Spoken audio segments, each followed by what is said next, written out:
Good morning, everyone. Good morning. Good to have you with us this day. And if you'll stand, we'll begin this morning's worship. Praise God.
Unto him against that day.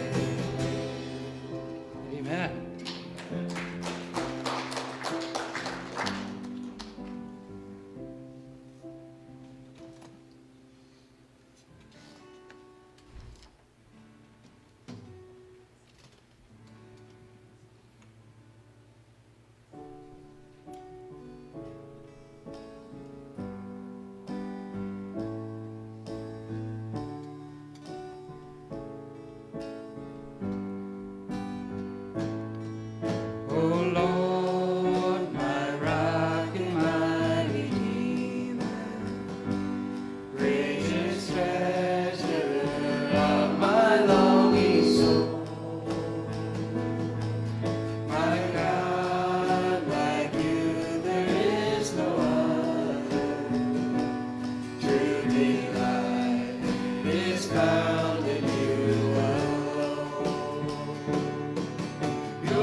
was numbered, I was made to walk with him.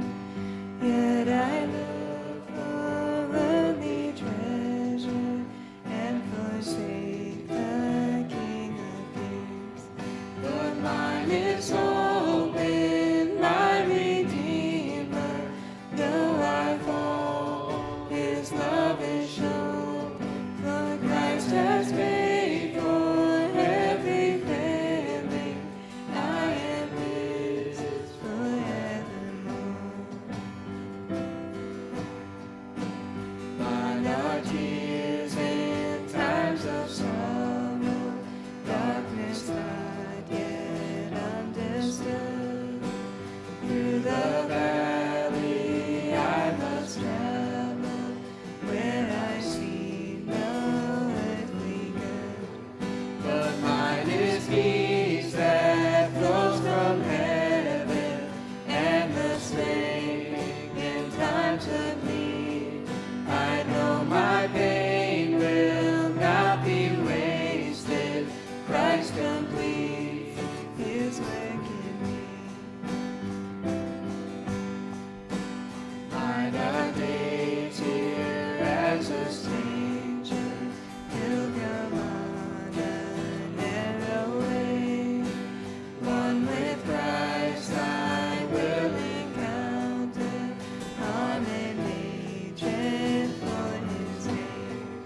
But mine is armor for this battle, strong enough to last the war. And he has said he will deliver safely to the golden shore. And mine are keys to Zion city, where beside the King I walk. For there my heart has found its treasure. Christ is mine forevermore. Rejoice now, O my soul, for his love is my reward. Fear is gone and hope is sure. Christ is mine forevermore. Come rejoice now, O my soul, for his love is my reward. Fear is gone and hope is sure. Christ is mine forevermore. And mine are keys to Zion city, where beside the King I walk. For there my heart has found its treasure. Christ is mine forevermore. Christ is mine forevermore.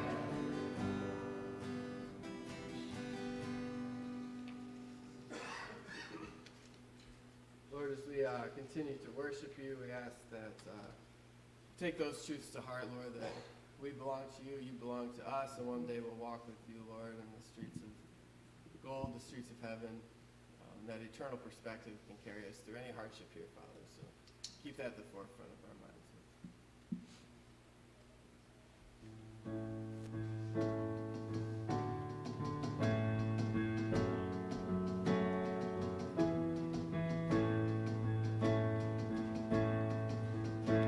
Alone in my sorrow and dead in my sin, lost without hope with no place to begin.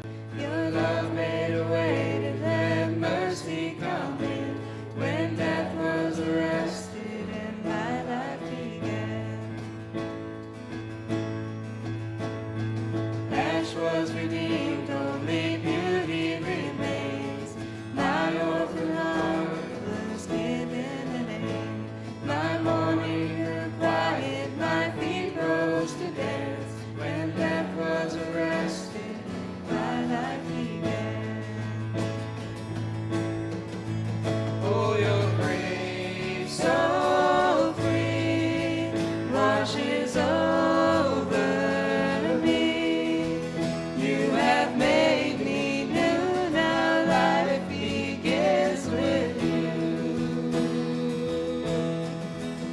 It's your endless love pouring down on us. You have made us new, now life begins with you. Released from my chains, I'm a prisoner no more. My shame was a ransom he faithfully bore. He canceled my debt and he called me his friend. When death was arrested and my life began. Oh, your grace so free washes over me. You have made me new, now life begins with you. It's your endless love pouring down on us.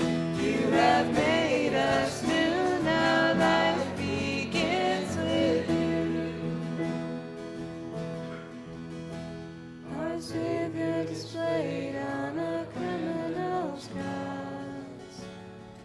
Darkness rejoiced as though heaven had lost. But then Jesus rose with our freedom in hand.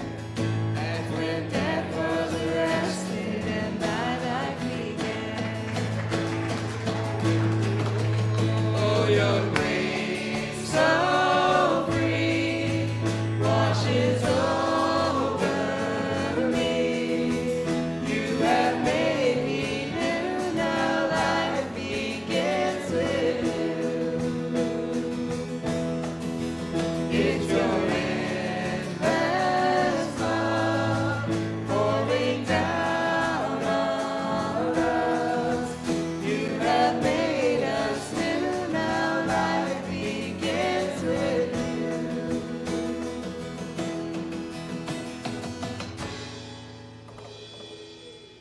Thank you, Will. And you may be seated as we prepare for this morning's offering.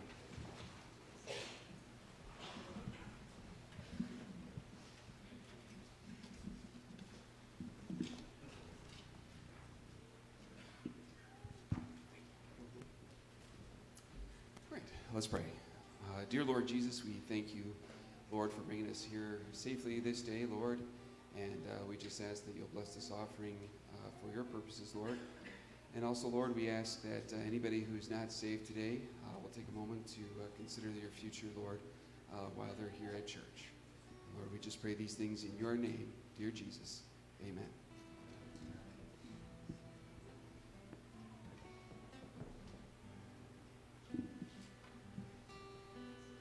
Jesus, your name is power. Jesus, your name is life. Jesus, your name will break every stronghold. Jesus, your name is life. Jesus, your name is healing. Jesus, your name gives sight. Jesus, your name will free every captive. Jesus, your name is life. Jesus, your name is holy. Jesus, your name brings life. Jesus, your name above every other. Jesus, your name is life. Jesus, your name is life. And if we'll stand for this morning's doxology.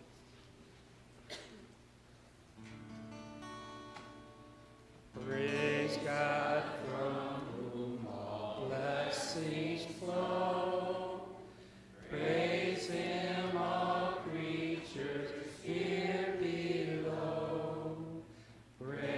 him above the heavenly host.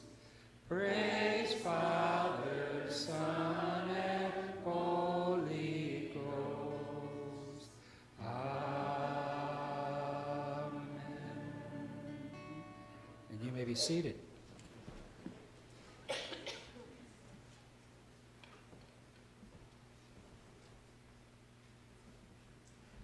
Good morning, everyone. Wow, that's loud. This is the day the Lord has made. Let us rejoice and be glad in it. Even on a time change Sunday? Yes. So welcome to our service here today. Glad to be able to worship the Lord Jesus Christ with you. And thank you all for being here today. We have a few guests, and so just welcome for our guests that are here.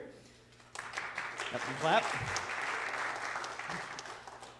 All right, and just a few announcements for you, and we have a few special things here. We have our Florida mission team back, and some of our members are on the team, and so we're going to hear a little bit about that, and we'll also have a mission update on Ukraine and an opportunity to give. Hopefully you were able to catch wind through social media or some way about opportunity to give here today. David's going to be sharing a little bit more about that. But just some announcements this coming week. We have home group on Monday. Kimball up in the balcony is going to be giving the message on God's majesty. And so looking forward to that. 6 o'clock for home group. That includes dinner then, worship, message, small groups, all of that. And Tuesday, Sonia is having a ladies' night out. And any update on that, Sonia?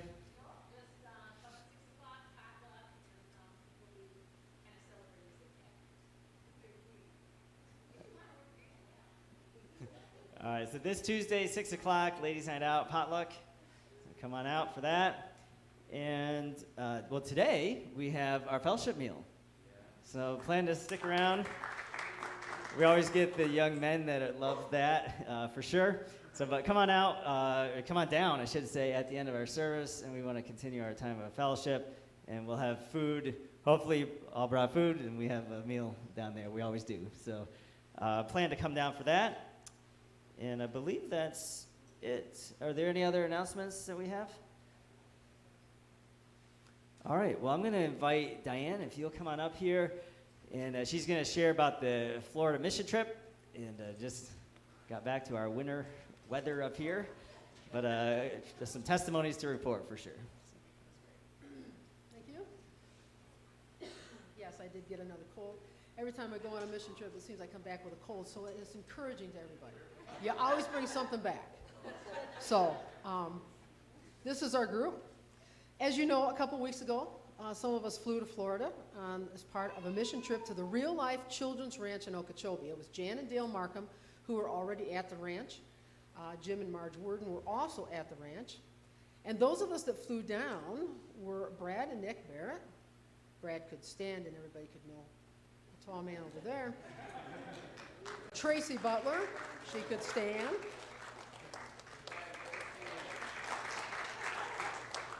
Colleen Doobie, who joined us from Wolverine, she goes to church there, and myself. And then on Wednesday, Greg Miller showed up. So we were serving food, and he showed up. The Real Life, you all know Greg. The Real Life Children, just a bit of background. The Real Life Children's Ranch was founded in 1957 from by Jim and Mary Ellen Frazier when they realized that when they were having what they called the Real Life Nursery School out of their house. And 2 of the boys were not picked up that night. And they were abandoned to them. They looked extensively for weeks in vain to find their parents, but they couldn't be found. So they realized the only recourse was put them in a juvenile home. And that was 1957. And that place wasn't so good. So based on the conditions that they saw, they couldn't leave them there. But it became imperative to them that there's a need out there that needed to be filled. And that was a need for a Christian group home for abandoned and abused children. And that's where this comes in. Mr. Frazier then decided to look for someplace warm and year-round. Warm and year-round, because the nursery was actually in Dearborn Heights, Michigan. and the Lord led him to Okeechobee, Florida. Now, the Wordens have been visiting and working on this ranch for 25 years. It's been Jim's desire over that time that a mission team attend, and here we went. On Sunday the 28th, we took off to St. Petersburg and drove 3 hours to the ranch. We stayed at one of the 5 homes on the property as it was empty. There's only 3 of the homes that are currently occupied with foster parents and then the children that they have. And also, like Jim and Marge, there are many other workers that come every year, RV, to stay in their RV for a series of months to do whatever maintenance and whatever assistance they can with the chores. And there's a variety of jobs to do on the ranch. There's a garage available where Jim and others do the repair of outdoor equipment. And that week it was brakes that Brad and I replaced on a couple of the vans. Then there's a resale shop right next door to that, and we also installed a ceiling fan for them. Dale completed a workshop while we were there, or while he was there, and then there were around the pasture cattle and bulls and horses and fence mending. Anybody do fence mending?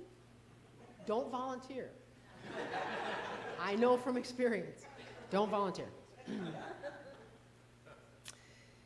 But as you can tell, it's quite a community there with the 5 homes and 80 or so acres and lots of things to take care of. And that community was originally built to take care of and to love on the littlest of God's children. And we got to love on them too. And we got to enjoy some time. In fact, one day we took a pontoon trip on Lake Okeechobee. And there's Colleen and Tracy, and there's some of our bird fowl that we found there. And then we found also that Brad wanted to make friends with a seagull. So he reaches out, hoping that it would land. And then our skipper, Chuck, tried to sink the boat on the way back. I didn't get pictures of that one. Everybody was moving too fast to the back of the boat. But then after that, we arrived at the dairy farm where they made homemade ice cream. And then Tracy goes and makes friends with one of the girls that came with us from the ranch. So they had a ball out there. And then, of course, a couple of us, tried to take into some activities too, some successfully, some not so successful. So it was about community, and it was about love, and it was about using our talents with a willing heart. Tracy served up a couple of suppers for them. One night it was an Asian dinner where we actually did it at one of the homes, and everybody showed up. The last night we ended up doing a Friday night barbecue out under a pavilion. So we shared that way. We also provided our talents wherever we could, in whatever way. Brad and Nick did what they do best, and that is a tremendous amount of work that has to be done there with that. Florida climate is not that great. Tracy, and with some help from Colleen, did what she did best. She fed us. We all gained weight on that trip. And then I come along and I just said, whatever I can do, Jim. And I just followed him around for 5 days. Everywhere, as you see. And then, before you know it, was time to return home. And not before we ended up, on the return trip early Sunday morning. But the 4 of us that went on this trip that never went before had their own testimonies to share. It was about serving with humility, serving a community, serving with a community. And we saw what was so greatly demonstrated at the ranch was, and something to bring forth, was it isn't the have to take care of things there. It's the want to. And so when we left there, our want to was that we wanted to leave there being a part of the Fraser's dream, that there would be a community that would bring hope and that would bring God's word to abused and abandoned children. And I think we did that. So thank you, everybody, for your support.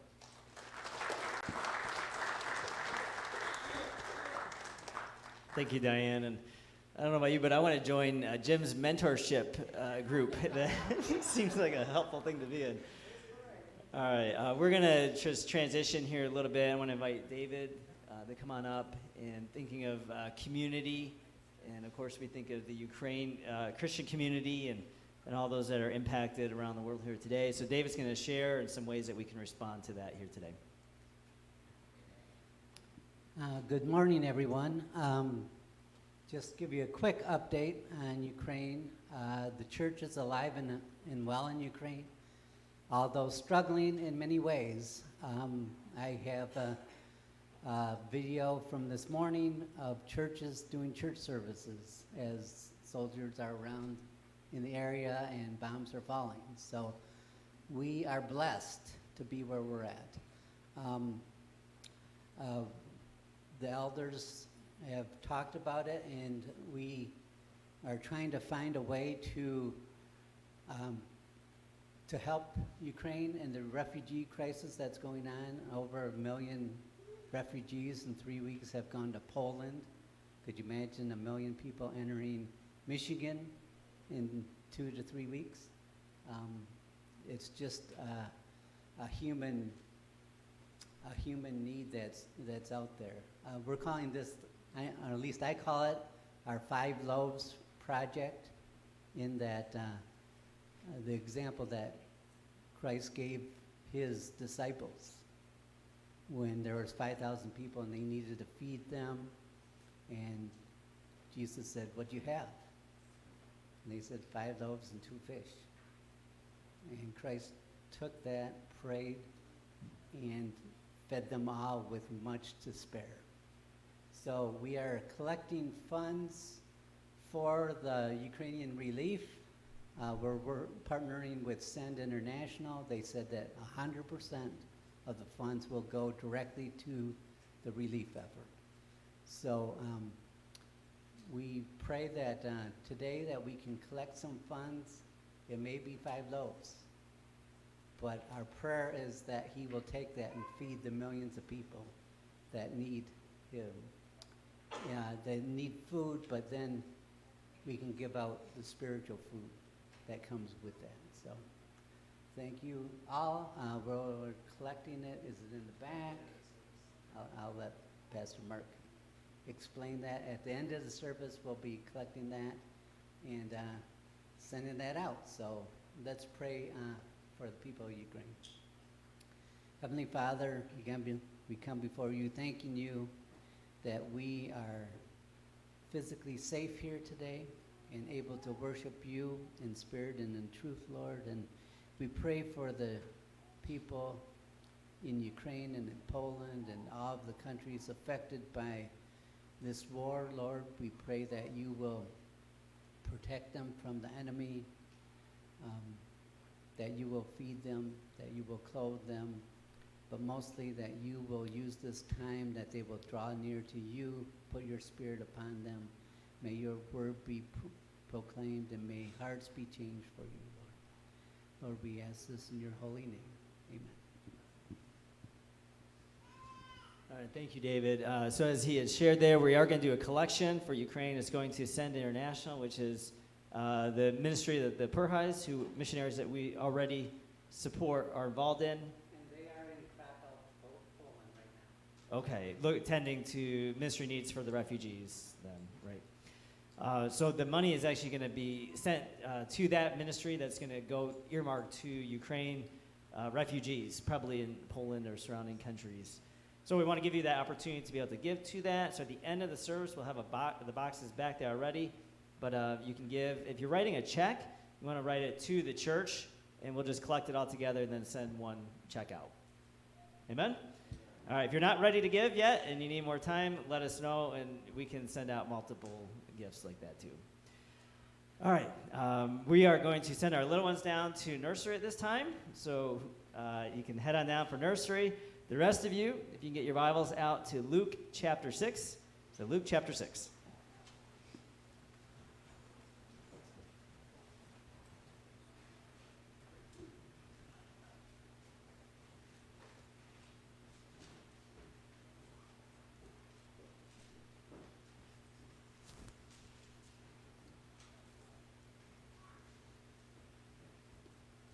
And Father, we know that you are our rock and our redeemer. You are our God in whom we trust. We just pray, Lord, that you'd have your way with us here this morning as we learned about the Holy Spirit in Sunday school. We just pray that you would guide us into truth and understanding, and that you would be glorified, that you would glorify the Father through this time that we have together. And we pray that we would have just ears to hear and hearts ready to receive all that you would have for us today, for your purposes to be accomplished, Lord, in our lives personally, but also in this church. We ask this all in Jesus' name. Amen. All right, so you should be in Luke chapter 6, and we're going to be reviewing, or going through several different verses there, looking at God's community. So we've already talked about God loves us in allowing. We've talked about, or knowing us, really. We've talked about God loving us in his giving. We talked about God loving us in his sovereignty. And so today, we're looking at God loving us in Christian community. How many are glad for the church? Grateful for the church? And the church, amen. And it's a tremendous blessing to be part of God's family. You have brothers and sisters that are in the pew next to you, that love you, that support you.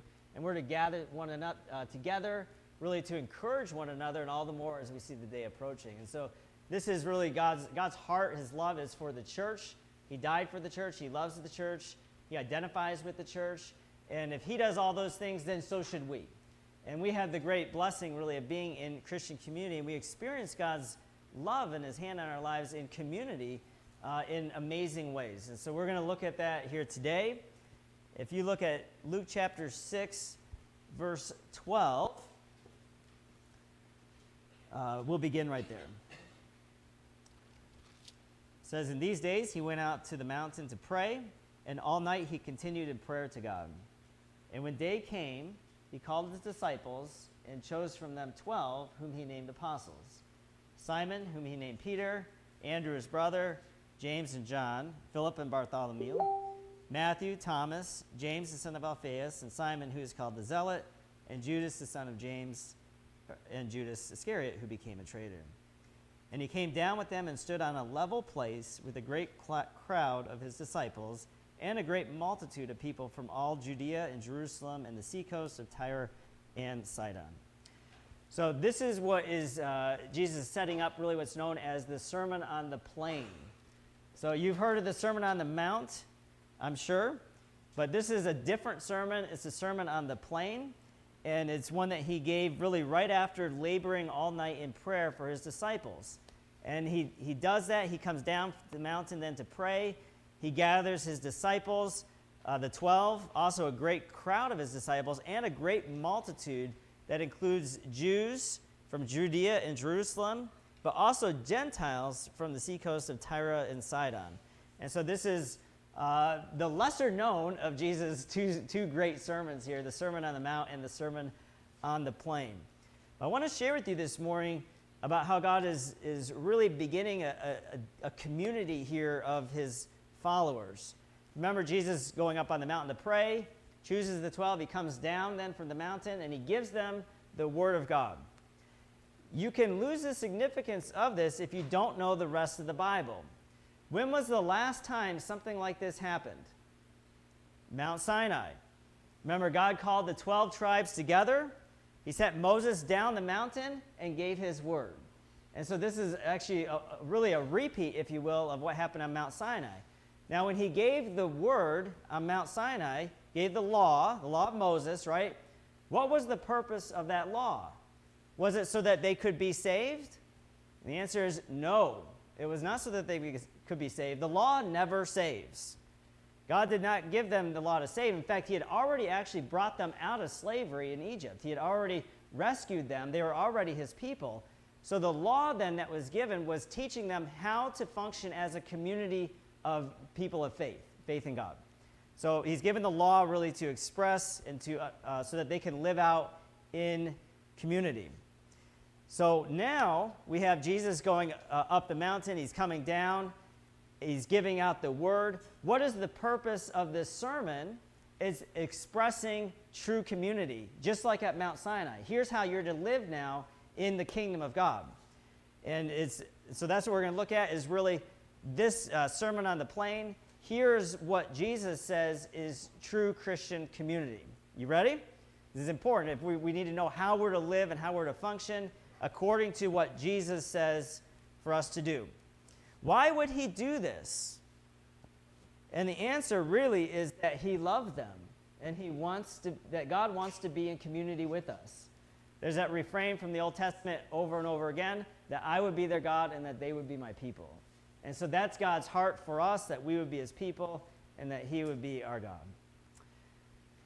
In Deuteronomy 7, we have a little bit of insight into why he chose the Hebrew people. Of all the different peoples on earth, why did God make the Hebrew people his treasured possession? You're going to say, well, it's because they were the bravest soldiers. Is that the case? Not at all. Because they were the most holy people. That's not it either. Or they were the greatest in number.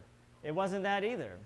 In fact, if you look in scriptures, it actually explains why were the Jewish people or the Hebrew people chosen, and it had nothing to do with them. It says it was not because you were more in number than any other people that the Lord set his love on you and chose you, for you were the fewest of all peoples. But it is because the Lord loves you and is keeping the oath that he swore to your fathers, that the Lord has brought you out with a mighty hand and redeemed you from the house of slavery, from the hand of Pharaoh, king of Egypt. I was thinking as I was preparing for this, how do you think that the Hebrews felt in hearing that? You say, well, why were you chosen? And they might have been expecting, well, it's because we're so great, right? And the answer is actually it had nothing to do with you. In fact, you were the weakest, really, of all the people. But I chose you, why? Because I love you.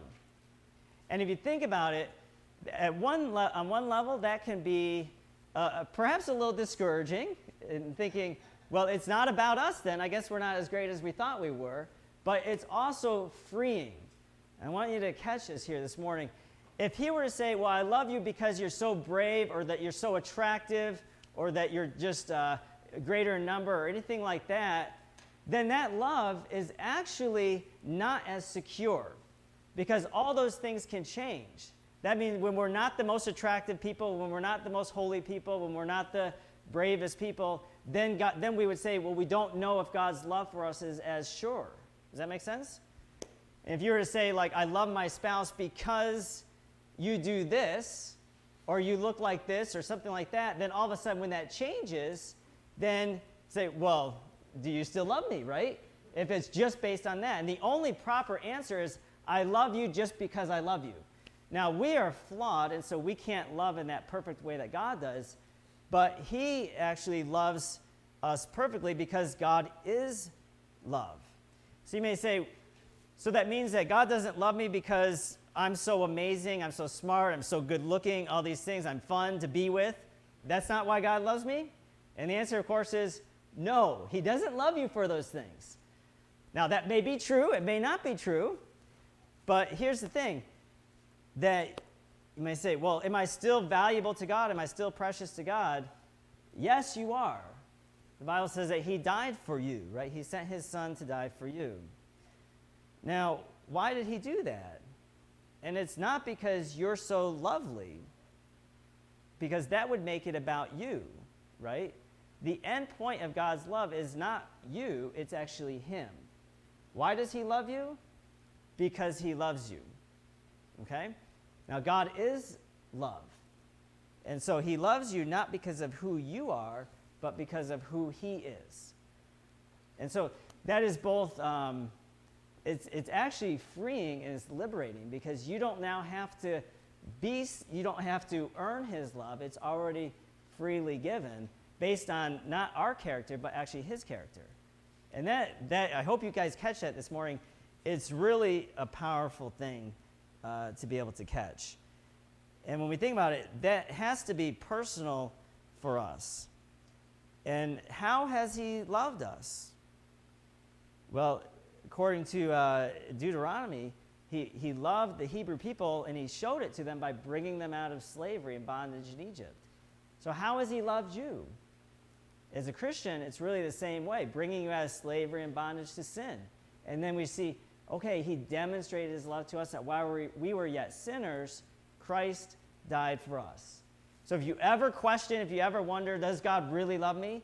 The answer is not, well, I hope I'm a good enough person that God would love me. It's actually that God is love, and he actually already demonstrated his love to me. The end point is not me, it's God. Amen? All right, that if you can really understand that and grasp that going forward in life, you will be blessed for that. And so God saves us then. He brings us into this community, and then he teaches us, here's what it looks like now that you're my followers. As you've experienced my love that I've given you, now you're to love one another. How? As I have loved you. And this is the Christian community then that God has placed us in. And there's nothing like it on the planet. There really is nothing like it. All right. So let's keep moving along in the scriptures. We've looked at verses 12 through 17. Jesus is coming down the mountain to the level place or the plain. He's giving the teaching here. There's all the different people here, the disciples, the 12. There's all the great multitude of people. All these people are here. They're hearing him now.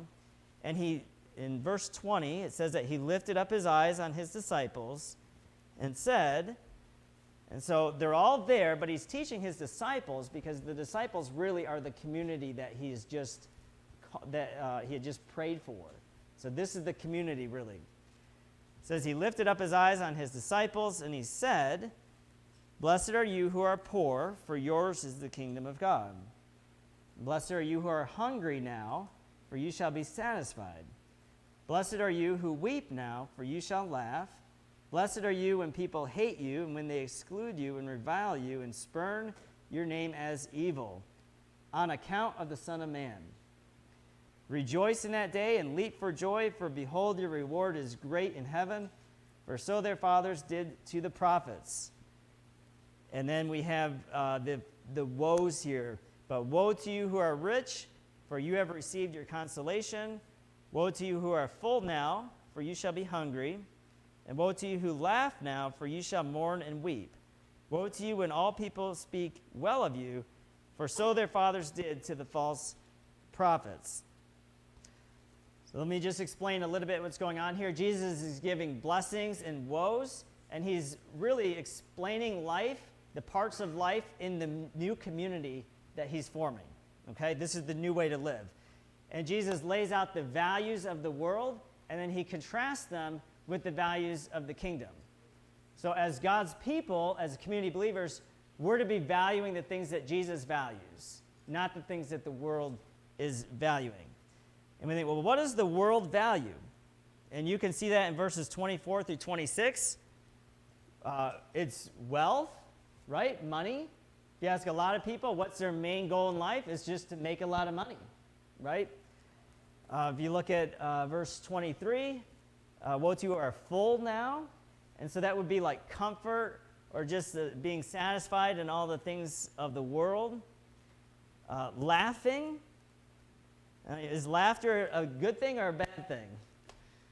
Well, it depends, right? What we're laughing about. And that word really means like gloat or like a boastful, mocking kind of thing.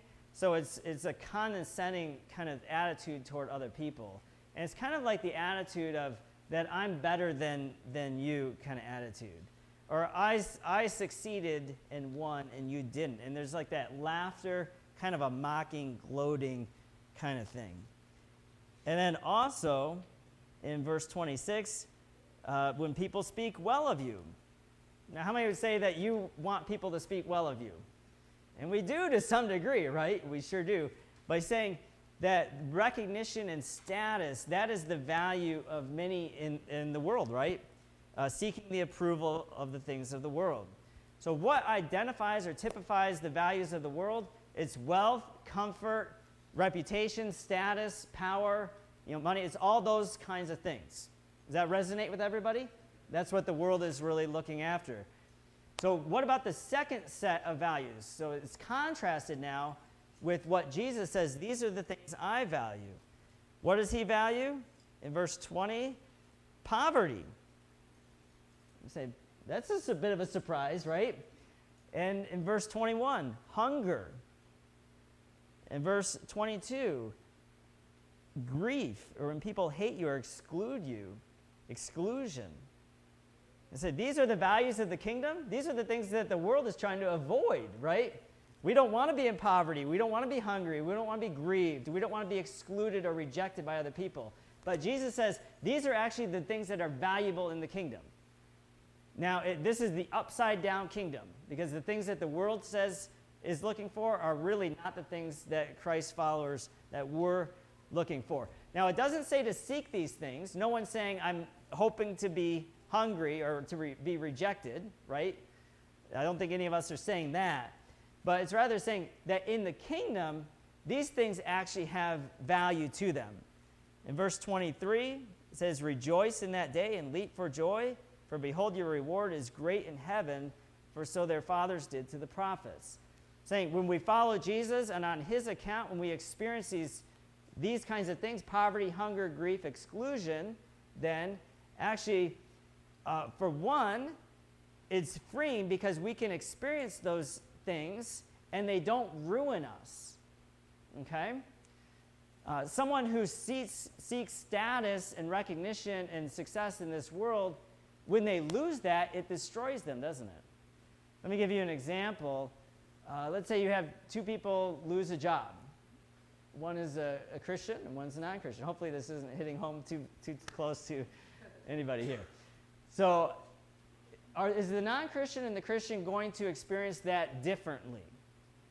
And the answer should be yes, right? So what happens if, let's say someone aspired to a high position, they lose their job, and all of a sudden, what is the loss? Their security, because of the money that job provided, their significance, because they found my value is actually in my work that I do, and that's my significance. So you're losing those things, the values of the world. But for the Christian, those aren't your values, right? And so you lose your job. Now, the Bible says that there's weeping. It's not saying that we don't struggle. There is weeping. But with weeping, Jesus says we're blessed. Well, why are we? If you have a hardship, you lose a job, maybe some other situation, there's a loss there. Okay, it's acknowledging there's weeping, but you're blessed actually in that.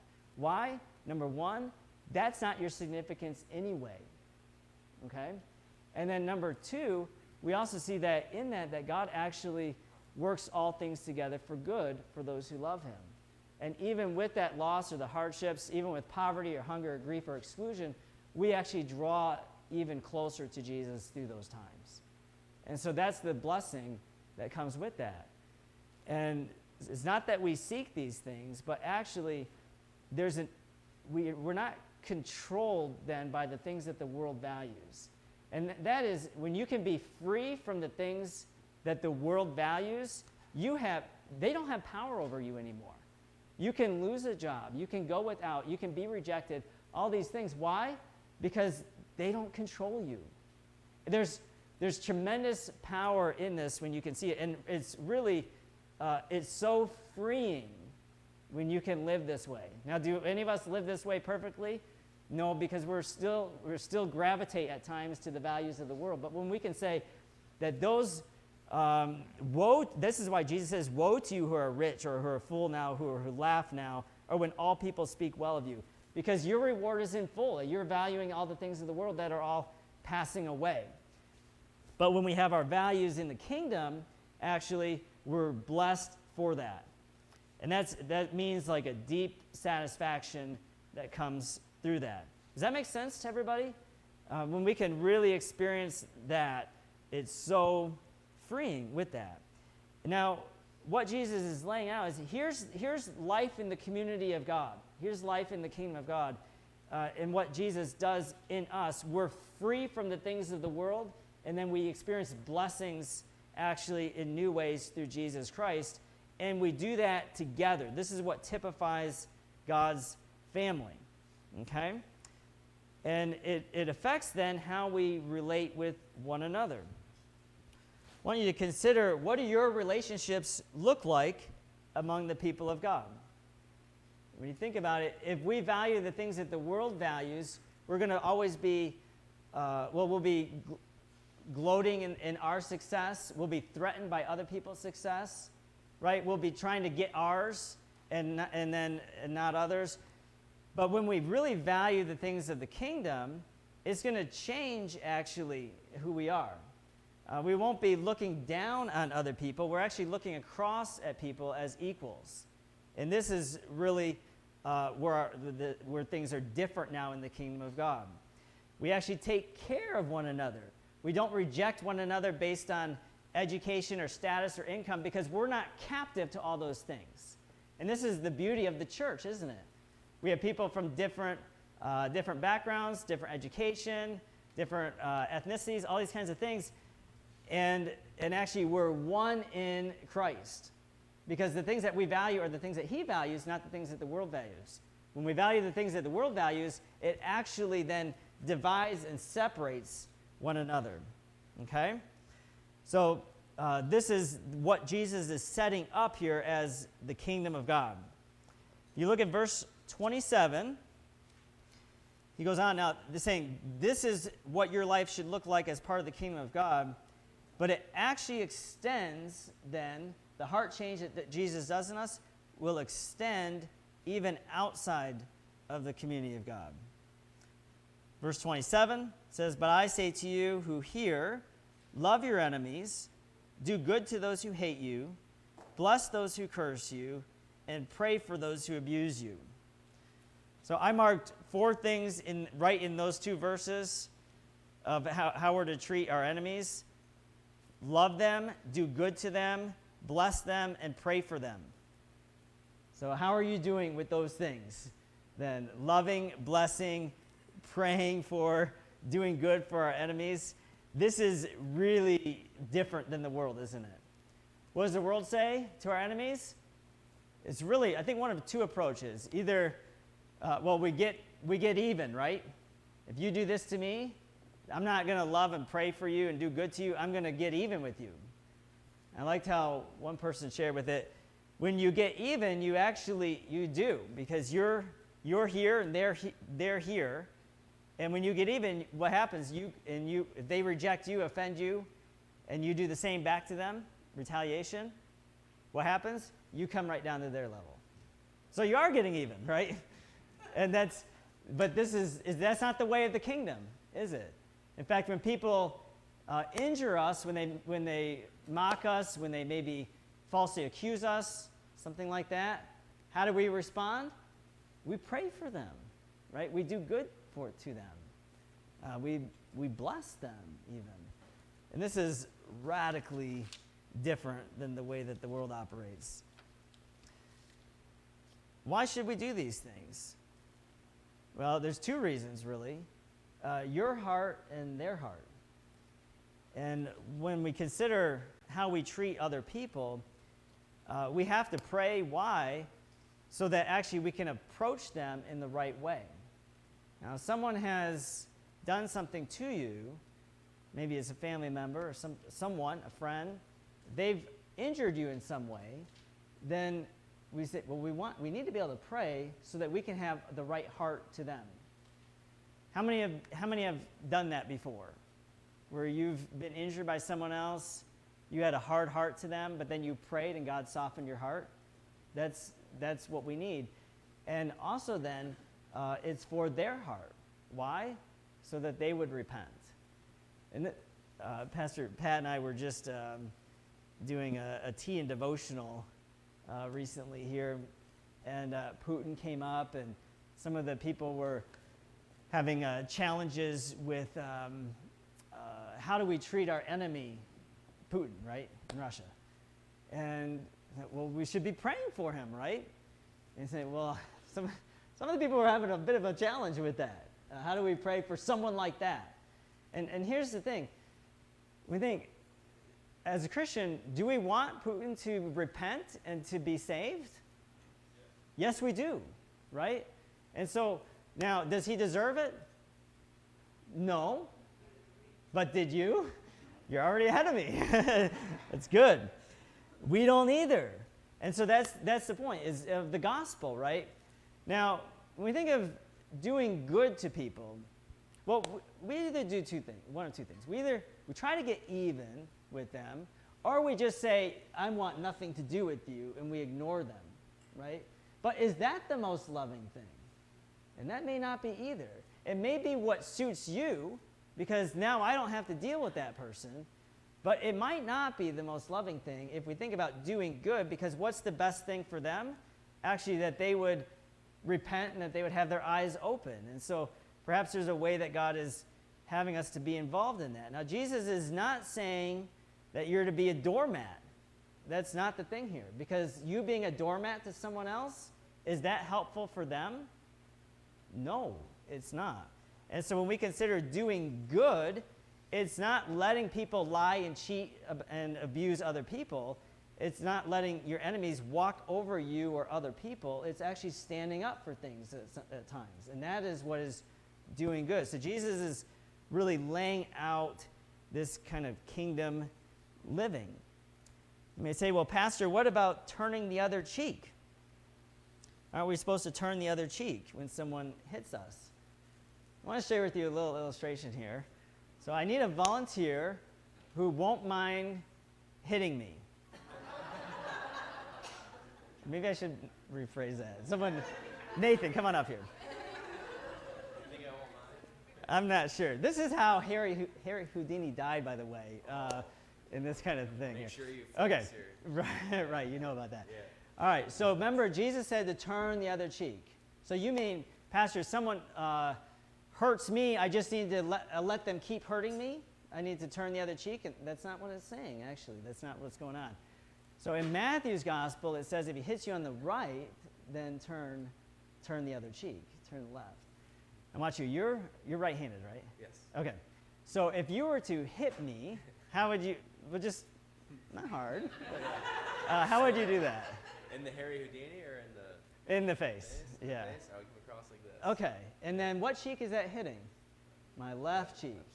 Jesus said if you hit him on the right, then turn the other cheek. It's not talking about an abusive hit. It's actually talking about an insult. So if you were to slap me, how would you do that? Like Let's say you this. had a pair of gloves and you're going to slap me. Oh, like this. You would actually hit them the other way. You would use your left hand, assuming most people are right-handed, right? Yeah. And then it would hit the right cheek. So Jesus is saying if you're insulted, someone slaps you basically with an insult, then what are you to do? Turn the other cheek, meaning you don't insult them back. Someone lies about you, insults you, offends you, you don't do the same thing to them that they did to you. Make sense? Yeah. All right, let's give Nathan a hand here. You had a big opportunity there. Thank you for not taking it, though.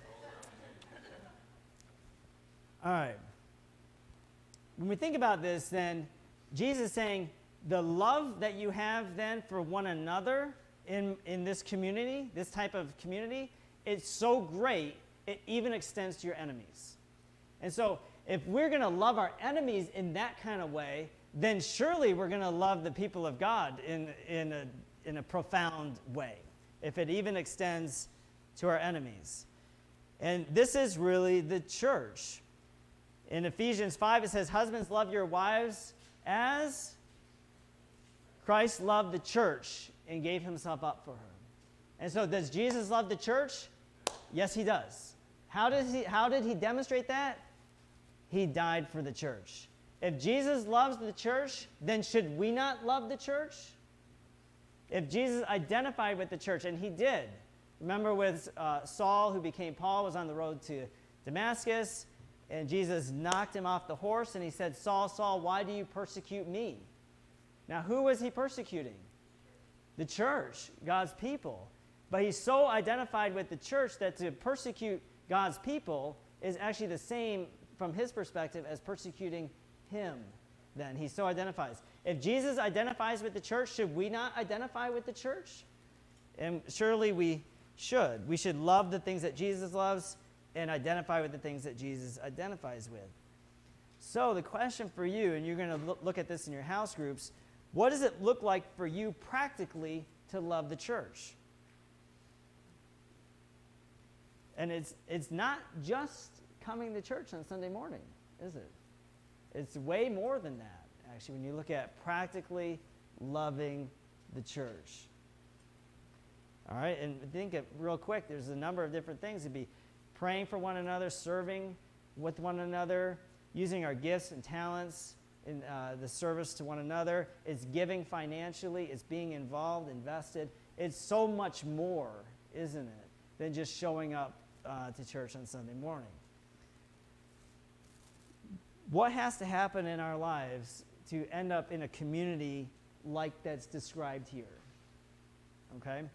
And I want to share with you, and we'll close with this. There's just two more verses that I'll share with you. In verse 35, Jesus says, "But love your enemies and do good and lend, expecting nothing in return, and your reward will be great, and you will be sons of the Most High, for he is kind to the ungrateful and the evil. Be merciful, even as your Father is merciful." So what has to happen in your life really to experience a community like this, really the church that God has given us? And we look at really it's God's mercy. Now, who did he give his saving mercy to? If you look in verse 35. Who did his mercy go to? The ungrateful and the evil. Okay? Who are we? Jesus calls you ungrateful and evil. Is that true? Well, it is, right? Remember in Luke 11 it says, "You who are evil know how to give good gifts, then how much more will your Heavenly Father give the Holy Spirit to those who ask?" So he's saying at the same time, you're evil, yet also you're my beloved child then in relationship with me. So, which is the same breath. Now, you may not like being called evil, but really, it's you're evil and yet his beloved child. And that is amazing when you put that together. God loves his church. Why? Not because of you. Does that make sense? It said, you're evil, right? You are ungrateful and evil. Why does he love the church? Because of who he is. Now, this is where the freedom comes. If he said, "I love the church because you're all so good looking," that might change, right? Or, "I love the church because you're so holy," but what about when you're not? Okay? So he's saying, I know who you are, but I love you because of who I am, not because of who you are. And this is where the power comes from. Say, well, then how are we to respond? Well, we're to love one another. How? As God in Christ Jesus has loved us. In fact, the Bible says that they will know we are Christians by our love. What binds us together then as believers? It's not background or education or income or politics or all the things that the world values. It's really that we've been saved by Jesus Christ, that he's been put us into this family of believers, that we have experienced his great mercy and his loving kindness then to us, and he puts us in this family of those that have experienced the same thing. So if you're here today, have you experienced God's loving kindness and mercy then? Have you experienced that? That is what binds us together. Because I've experienced that, you've experienced that, then all of a sudden, then we have a relationship together, don't we? And we both actually value the same things because we value the things that Jesus values, not the things that the world values. That separates us from the world, and it binds us together as God's people, as the church. Who are you? Ungrateful and evil. But God has been merciful to you, right? Amen? And he puts us in this community then of his people that we would love one another. Why then? As we love one another, it's actually proclaiming the gospel then, that they will know that you're Christians by your love. All right, let's have our worship team, if you will come on up here at this time, and we're going to pray. I trust that you have been both humbled in this time, but also encouraged as we consider God's love for you. So let's pray. Father, we thank you again for this time to gather, to worship, to be your people. Lord, we're thankful that it's not about us, Lord, and it's about you. and your great love for us that is infinite, Lord, and is based on your character and who you are. We pray as Jesus prayed that we would be made one. One community, one body, Lord, one family. And we thank you, Lord, that is the work that you are performing in us, Lord, because you love us so greatly. Help us, Lord, to truly love one another. Teach us, Lord, your ways as your people and how we would go about these things, that we would live as Jesus taught us to live, Lord, and that we be empowered by the Spirit that would help us to do these things. We ask in Jesus' name. And all God's people said, Amen. And if we could stand for our ascending song.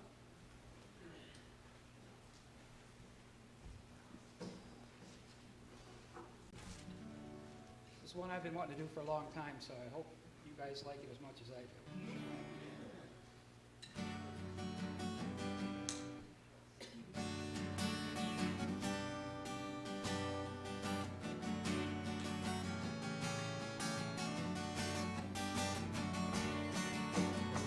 Sorry. So start out this way. When the trumpet of the Lord shall sound, and the morning breaks eternal bright and fair, when the saints of earth shall gather over on the other shore, and the roll is called up yonder, I'll be there.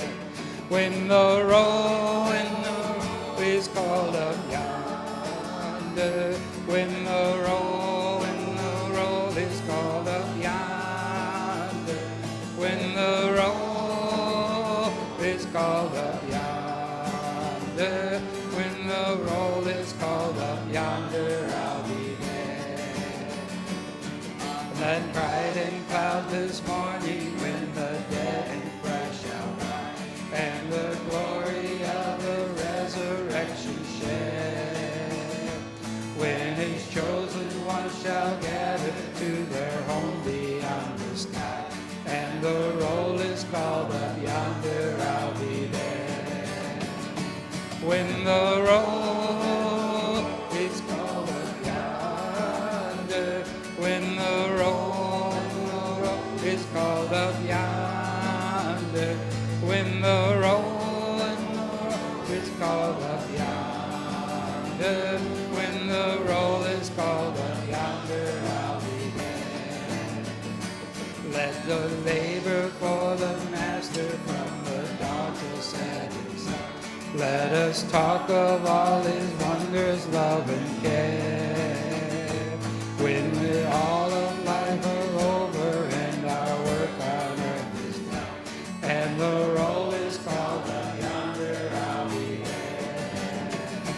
When the roll is called up yonder, when the roll is called up yonder, when the roll is called up yonder, when the roll is called up yonder, I'll be there.